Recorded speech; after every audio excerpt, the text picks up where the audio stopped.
Halo, bertemu lagi dengan saya Setiani. Kali ini kita akan membahas mengenai cost of quality di mata kuliah cost accounting ya. Oke, yang namanya cost of quality itu biasanya biaya yang berhubungan dengan kualitas suatu produk. Jadi misalnya kalau kita bikin produk itu kan nggak mungkin misalnya langsung jadi seperti itu. Atau misalnya perfect banget, kayaknya nggak ada yang terbuang, nggak ada aktivitas yang salah. Nah, itu dalam perusahaan sekalipun yang memang sudah perusahaan besar dan juga memang sudah terbiasa melakukan proses produksi, bisa saja kesalahan itu ada. Jadi kalau misalnya di cost accounting itu kan kita bisa soal biaya. Nah, kalau misalnya di dalam suatu barang tersebut ya sisi kualitas nih ya, itu ada yang satu aja fail, berarti itu kan biaya bagi perusahaan. Antara dia bisa diolah kembali oleh perusahaan atau tidak sama sekali.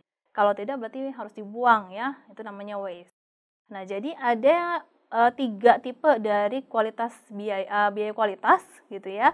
Satu adalah prevention cost, yaitu biaya yang muncul untuk kita nih prevent dulu, maksudnya alias kita jangan sampai nih ada fail gitu ya. Kita mencegah, biaya pencegahan. Lalu yang kedua adalah appraisal cost. Jadi kalau misalnya appraisal cost ini adalah semua biaya yang memang digunakan oleh perusahaan atau memang keluar untuk mencegah atau kalau bisa dibilang malah gitu ya, mendeteksi ada nggak sih failure gitu kan, ada nggak sih yang namanya kesalahan dalam produksi sampai dia benar-benar gagal.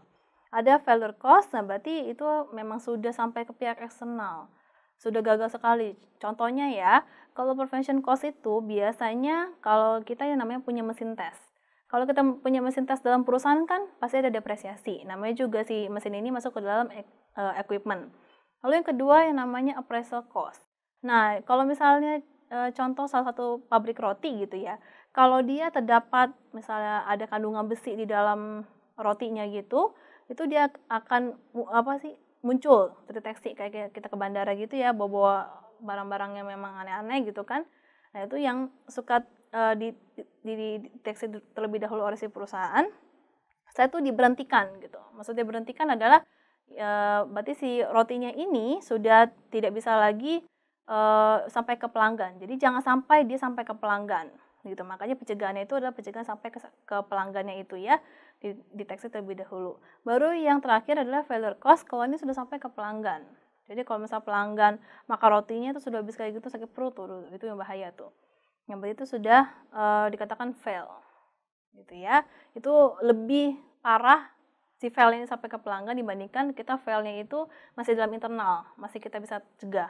Karena kan pelanggan itu adalah raja ya, maksudnya adalah pasti setelah dia merasa nggak puas, ya takutnya akan membagikan kepada yang lainnya, apalagi sekarang zaman medsos gitu kan, media sosial booming, itu kan yang bahaya sekali. Oleh karena itu perusahaan menjaga jangan sampai ada produknya yang sampai ke tangan pelanggan itu yang fail. Nah, jadi ada juga yang namanya total quality management. Jadi bagaimana cara kita manajemenkan kualitas dalam si perusahaan ini, barang ini memang benar-benar terjaga kualitasnya gitu ya. Karakteristiknya adalah memang semuanya itu objektif, kiblatnya adalah ke customer. Pokoknya kita akan maunya customer mau kayak apa, kualitas seperti apa, kita akan benar-benar lakuin gitu. Kita akan benar-benar upayakan. Top management provide an active leadership role. Jadi maksudnya adalah bahwa si top management ini dia akan concern sekali mengenai kualitas gitu. Kalau enggak kan akan sangat bahaya. Kualitasnya selalu begitu saja tidak ada quality yang improve, itu juga sebenarnya tanda suatu bahaya juga. Karena kan berarti dia nggak ada bedanya kalau ada kompetitor lainnya, nggak ada bedanya dong dengan yang produk-produk lainnya. All employees, jadi berarti seluruh pelanggan, seluruh si karyawan tersebut memang aktif juga di dalam meningkatkan kualitas. Nah, itu yang sangat penting.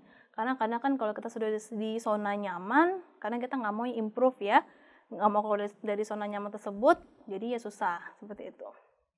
Nah, terus ada juga memang lebih total quality management lebih banyak kepada si karyawan juga, karena si karyawan ini atau si buruh ini merupakan hal penting, role penting ketika memproduksi barang, karena otaknya itu kan yang memang benar-benar pembuat keputusan, yang benar-benar akan menyusun, akan mengendalikan semuanya masih tetap kita membutuhkan orang gitu, nggak bisa semuanya full mesin. Nah, di sini juga pasti ada banyak ya, ada kalian akan membaca juga di buku ya, ada namanya scrap, lalu ada juga yang namanya spoiled gitu, ada juga waste. Nah, itu setelah kamu baca di buku gitu istilah seperti tersebut. Nah, itu ada yang spoiled yang dilakukan oleh si customer pun ada gitu. Itu sebagaimana sih jurnal-jurnalnya kalau misalnya customer return atau misalnya dari internal kita sudah tahu, tolong dibaca bukunya ya dan juga PPT-nya. Oke, sampai sini dulu perjumpaan kita. Kita akan berjumpa lagi di topik selanjutnya. Sampai jumpa.